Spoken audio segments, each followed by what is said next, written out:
अध्याय 8 परम ज्ञान के स्रोत।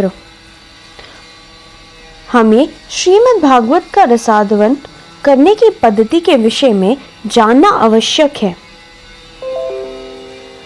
क्योंकि श्रीमद् भागवत भगवत भावना के विज्ञान पर सर्वाधिक उन्नत ग्रंथ है एवं सारे वैदिक ज्ञान का परिपक्व फल है। रस संस्कृत शब्द है, जैसे संतरे या आम का रस। श्रीमद् भागवत के रचयिता हमसे निवेदन करते हैं कि आप कृपा करके भागवत के फल का रसास्वादन करने का प्रयत्न कीजिए। पर ऐसा क्यों? मैं भागवत के फल का रसास्वादन क्यों करूं? क्योंकि वह वैदिक कल्पतरु का परिपक्व फल है और कल्पतरु के रूप में आप जो भी कामना करें वेदों से उसे प्राप्त कर सकते हैं। वेद का अर्थ है ज्ञान। यह इतना परिपूर्ण है कि चाहे आप इस भौतिक जगत का आनंद प्राप्त करने की इच्छा करते हो या आध्यात्मिक जीवन का आनंद लेने की इच्छा करते हो, दोनों प्रकार का ज्ञान यहाँ उपलब्ध है। यदि आप वैदिक सिद्धांतों का पालन करते हैं तो आप सुखी हो जाएंगे। ये राज्य की आचार संहिताओं की तरह हैं। यदि नागरिक इनका पालन करे तो वे सुखी हो जाएंगे। कोई अपराध पूर्ण अतिक्रमण नहीं होगा और लोग सुखमय जीवन बिताएंगे। राज्य आपको बिना कारण कष्ट देने के लिए नहीं है, परंतु यदि आप राज्य के नियमों का पालन करें तो दुख का कोई प्रश्न ही नहीं उठता। इसी प्रकार यह बद्ध जीव प्राणी यहाँ इस भौतिक जगत में आनंद और भौतिक सुख के लिए आया है और वेद हमारे पथ प्रदर्शक हैं। ठीक है, आनंद कीजिए, परंतु आप इन सिद्धांतों के अनुसार आनंद कीजिए। इसी को वेद कहते हैं। इसीलिए सब कुछ यहाँ उपलब्ध है। जैसे हम कभी मंदिर में विवाह संस्कार आयोजित करते हैं, वह विवाह संस्कार क्या है? यह स्त्री और पुरुष, युवक और युवती का मिलन है। वे पहले से वहां हैं और मित्र की तरह रहते हैं। फिर विवाह संस्कार की क्या आवश्यकता है? यह वैदिक पद्धति है। वेदों में स्त्री पुरुष के साथ साथ रहने का एवं यौन जीवन का वर्णन है, परंतु विशेष नियमानुसार, ताकि आप सुखी हो सके। अंतिम उद्देश्य सुखी होना है। यदि आप वैदिक नियमों और नियंत्रणों का पालन करते हैं तो इसका अर्थ ये नहीं है कि आप आहार, निद्रा, स्वरक्षा और मैथुन से वंचित कर दिए जाएंगे। यह बात नहीं होगी। आपकी शारीरिक आवश्यकताएं वही हैं जो पशुओं की होती हैं। पशु भी आहार, निद्रा, मैथुन और आत्मरक्षा में प्रवृत्त होते हैं। इसीलिए हमें भी इन वस्तुओं की आवश्यकता है, परंतु वेदों में कुछ नियम निर्धारित किए गए हैं। क्या आप उनका पालन करें ताकि दुखी ना हो पाए। यदि आप इन नियमों का पालन करते हैं तो अंततः उसका परिणाम यह होगा कि आप भौतिक बंधन से छुटकारा पा लेंगे। यह भौतिक जीवन जीवात्मा के लिए नहीं है। यह एक भ्रांति है कि आप इस भौतिक जीवन का उपभोग करना चाहते हैं, किंतु भगवान कृष्ण हमें कुछ आदेश देते हैं ताकि हम इस तरह से सुखी रह सके कि अंततो गत्वा हम यह समझ लें कि यह हमारा उचित जीवन नहीं है। हमारे लिए आध्यात्मिक जीवन ही उचित है। हमारा ये मनुष्य जीवन तब परिपूर्ण होता है जब हम यह समझ लेते हैं कि हमारा अस्तित्व आध्यात्मिक है कि हम ब्रह्म हैं। अन्यथा हम यदि अपने आध्यात्मिक जीवन की चिंता नहीं करते तो परिणाम ये होगा कि हमें वैसे ही रहना होगा जैसे कुत्ते और बिल्लियां रहते हैं। इस बात की पूरी संभावना है कि अगले जन्म में हम पशु की योनि प्राप्त करें, और यदि संयोगवश हमने पशु योनि प्राप्त कर ली तो इस मानव जीवन को दोबारा प्राप्त करने के लिए लाखों करोड़ों वर्ष। इस बात की पूरी संभावना है कि अगले जन्म में हम पशु की योनि प्राप्त करें, और यदि संयोगवश हमने पशु योनि प्राप्त कर ली तो इस मानव जीवन को प्राप्त करने के लिए लाखों करोड़ों वर्ष लग जाएंगे। इसीलिए मानव जीवन का उद्देश्य है आत्म साक्षात्कार प्राप्त करना, और वेद हमारे पथ प्रदर्शक हैं। आप भगवत गीता में पाएंगे कि कृष्ण कहते हैं कि वेदों के विधि विधान के अध्ययन या अनुसरण करने का वास्तविक अर्थ है कृष्ण भावनामृत के ज्ञान तक पहुंचना। श्रीमद् भागवत में भी यही बताया गया है। इसीलिए वेद आपको अनेक जन्मों के बाद यह अवसर प्रदान करते हैं कि आप क्रमिक रूप से कृष्ण का ज्ञान प्राप्त करें, परंतु श्रीमद् भागवत को जीवन का सार और वेदों का पक्का फल बताया गया है, क्योंकि भागवत में सीधे बताया गया है कि इस जीवन में क्या आवश्यक है। वेदों को 4 भागों में विभाजित किया गया है, साम, ऋग्वेद, अथर्ववेद और यजुर्वेद। तत्पश्चात पुराणों में इनकी व्याख्या की गई है जो संख्या में 18 हैं। फिर उपनिषदों में इनकी और व्याख्या की गई है जिनकी संख्या 108 है। उपनिषदों का सार वेदांत सूत्र में दिया गया है और वेदांत सूत्र के उसी रचयिता द्वारा उसकी व्याख्या श्रीमद् भागवत में की गई है। यह प्रक्रिया है, इसीलिए भागवत संपूर्ण वैदिक ज्ञान का सार है। नैमिषारण्य उत्तरी भारत का एक अत्यंत प्रसिद्ध और पवित्र वन है, जहां प्राय सभी ऋषि और तपस्वी आध्यात्मिक उन्नति में सहायता प्राप्त करने के लिए जाते हैं। इस युग में उसी वन में सर्वप्रथम श्रीमद् भागवत की चर्चा की गई थी। इसकी चर्चा के दौरान श्रोताओं ने महान संत श्री सूत गोस्वामी से पूछा था, कृष्ण अपने परम धाम में अब वापस चले गए हैं, तो यह दिव्य ज्ञान अब कहाँ स्थित है? यह प्रश्न उठाया गया था।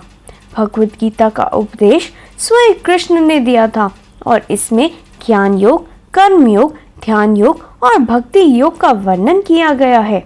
अब यह जिज्ञासा की गई थी कि जब कृष्ण चले गए हैं तो आध्यात्मिक ज्ञान कहाँ से प्राप्त किया जा सकता है? इसका उत्तर मिला था कि कृष्ण वापस जाते समय हमारे लिए श्रीमद् भागवत छोड़ गए हैं। ये भगवान कृष्ण का प्रतिनिधि शब्दावतार है। जैसे गीता कृष्ण से भिन्न नहीं है, उसी प्रकार श्रीमद् भागवत भी कृष्ण से भिन्न नहीं है। वे पूर्ण है। कृष्ण और कृष्ण के शब्द भिन्न नहीं है। कृष्ण और कृष्ण का नाम भी भिन्न नहीं है। कृष्ण और उनका रूप भी भिन्न नहीं है। यह पूर्ण है। इसका साक्षात्कार करना पड़ता है। भगवत गीता और श्रीमद् भागवत कृष्ण के शब्द अवतार हैं। श्रीमद् भागवत कृष्ण का साहित्यिक अवतार भी है और ये वैदिक ज्ञान का फल भी है। आपने ये अनुभव किया होगा कि शुक नाम का एक पक्षी होता है। उसका शरीर हरा होता है और चोंच लाल होती है। शुक की यह विशेष योग्यता है कि आप जो भी कहें वह उसकी नकल कर सकता है। वह शुक पक्षी पके फल का स्पर्श करता है और यह स्वाभाविक है कि यदि फल वृक्ष पर पकता है तो वह बहुत ही स्वादिष्ट हो जाता है। यदि फल शुक द्वारा चख लिया जाता है तो फल और भी अधिक स्वादिष्ट हो जाता है। यह प्रकृति का नियम है। अतः यहाँ ऐसा कहा गया है कि यह श्रीमद् भागवत वैदिक ज्ञान के पके हुए फल के समान है और साथ ही साथ सूत जी के गुरु श्री शुकदेव गोस्वामी द्वारा इसका स्पर्श किया गया है। शुक का अर्थ तोता होता है। श्रीमद् भागवत की पहली व्याख्या श्री शुकदेव गोस्वामी ने की थी। यद्यपि इसके रचयिता उनके पिता श्रील व्यास देव हैं। श्रील शुकदेव गोस्वामी जब मात्र 16 वर्ष के थे तब उन्हें भागवत की शिक्षा दी गई थी और वे ज्ञान से प्रकाशित हो गए थे। वे परम तत्व के निराकार सिद्धांत के अनुसार पहले से ही मुक्त थे, परंतु अपने पिता से श्रीमद् भागवत का श्रवण करने के बाद वे कृष्ण की लीलाओं के प्रति आकृष्ट हो गए तथा वे श्रीमद् भागवत के प्रचारक बन गए। सर्वप्रथम उन्होंने महाराज परीक्षित के सामने इसकी व्याख्या प्रस्तुत की। महाराज परीक्षित का संक्षिप्त इतिहास ऐसा है कि वे एक पुण्यवान राजा थे, परंतु दुर्भाग्य से उनके किसी कार्य से अप्रसन्न होकर एक ब्राह्मण बालक ने उन्हें शाप दे दिया कि 7 दिन के अंदर ही उनकी मृत्यु हो जाएगी। उन दिनों यदि कोई ब्राह्मण किसी को शाप देता था तो वह सत्य सिद्ध होता था। उनमें शाप या वरदान देने की शक्ति हुआ करती थी।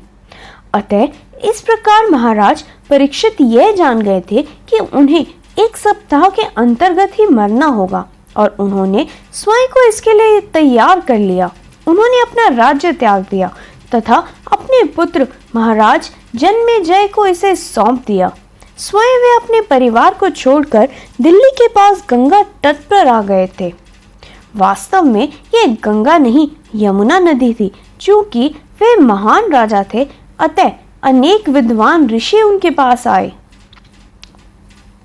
परीक्षित ने वहां उपस्थित सभी ऋषियों से पूछा, मेरा कर्तव्य क्या है? मैं 7 दिनों में ही मरने वाला हूँ। अब मेरा कर्तव्य क्या है? आप सब विद्वान ऋषि हैं, कृपया मुझे आदेश दें। किसी ने कहा आप योग अभ्यास करें, किसी ने कहा आप ज्ञान प्राप्त करें। सबकी अलग अलग राय थी, किंतु इसी समय श्रील सुखदेव गोस्वामी ने वन में प्रवेश किया। यद्यपि श्रील सुखदेव गोस्वामी की आयु उस समय मात्र 16 वर्ष थी, फिर भी वे इतने विद्वान और ख्याति प्राप्त थे कि सभी वृद्ध ऋषि, यहाँ तक कि उनके पिता व्यास देव भी उनके सम्मान में उठ खड़े हुए। वे इतने विद्वान थे। अतः जैसे ही वे आए सब इस बात पर सहमत हो गए कि अब सुखदेव गोस्वामी आ गए हैं, अतः वे ही राजा के कर्तव्यों का निर्णय करेंगे। हम उन्हें अपना प्रतिनिधि नियुक्त करते हैं। इस प्रकार सुखदेव गोस्वामी को सबकी ओर से बोलने का अधिकार दे दिया गया। उनसे भी पूछा गया, मेरा कर्तव्य क्या है? मेरा ये परम सौभाग्य है कि आप इस महत्वपूर्ण घड़ी पर पधारे हैं। कृपया मुझे मेरे कर्तव्य के बारे में बताएं। तो सुखदेव गोस्वामी ने कहा, अच्छा, मैं आपके समक्ष श्रीमद् भागवत की व्याख्या करूंगा। वहां उपस्थित सभी विद्वान उनसे सहमत हो गए। श्रीमद् भागवत सर्वप्रथम श्री सुखदेव गोस्वामी द्वारा कहा गया था। इसीलिए ऐसा कहा गया है कि जिस प्रकार तोता पके फल को स्पर्श करता है और वह फल और अधिक स्वादिष्ट हो जाता है, उसी प्रकार ये श्रीमद् भागवत सर्वप्रथम श्री सुखदेव गोस्वामी के स्पर्श द्वारा किए जाने पर और अधिक रोचक हो गया है। बात यह है कि कोई भी वैदिक साहित्य, विशेषकर श्रीमद् भागवत और गीता जैसे ग्रंथ आत्म साक्षात्कार प्राप्त महात्माओं द्वारा जिस रूप में कहे गए हैं, इनका उसी रूप में अध्ययन करना चाहिए। विशेष रूप से ये वह साहित्य है जिसे वैष्णव साहित्य कहा जाता है। अभक्त से नहीं सुनना चाहिए। इस बात पर मैंने कई बार बल दिया है।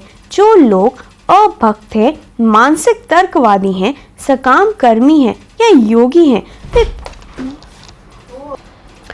एक अन्य महान संत सनातन गोस्वामी ने भी विशेष रूप से यही बात कही है। जो भक्ति मार्ग में नहीं है, भगवान से रहित है, जिन्हें भगवान में श्रद्धा नहीं है, ऐसे लोगों को भगवत गीता और श्रीमद् भागवत या अन्य भगवान संबंधी साहित्य पर प्रवचन करने की अनुमति नहीं दी जानी चाहिए। तो यह बात नहीं है कि कोई भी व्यक्ति भागवत या गीता पर प्रवचन दे सकता है और हमें उससे सुनना पड़ेगा।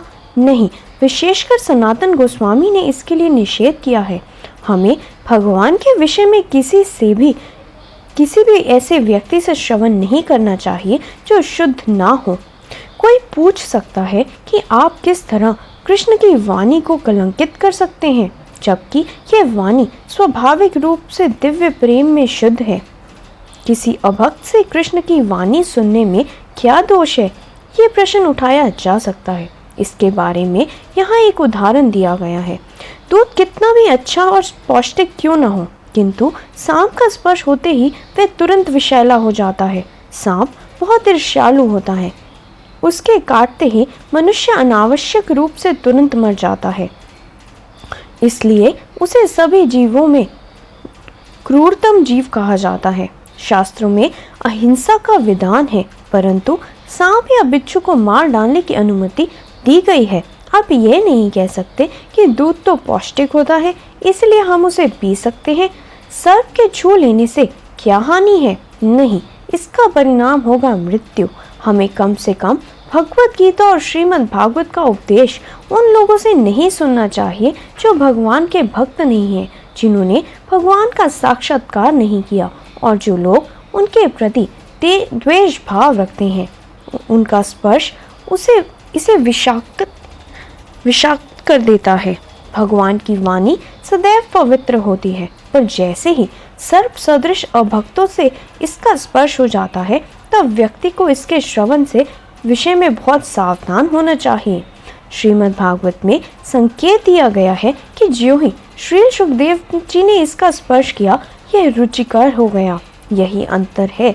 मूलतः वह वैदिक ज्ञान का परिपक्व फल है, परंतु साथ ही यह श्री सुखदेव गोस्वामी का स्पर्श पा चुका है। भगवान योग के परम लक्ष्य तथा दिव्य आनंद के निधि हैं।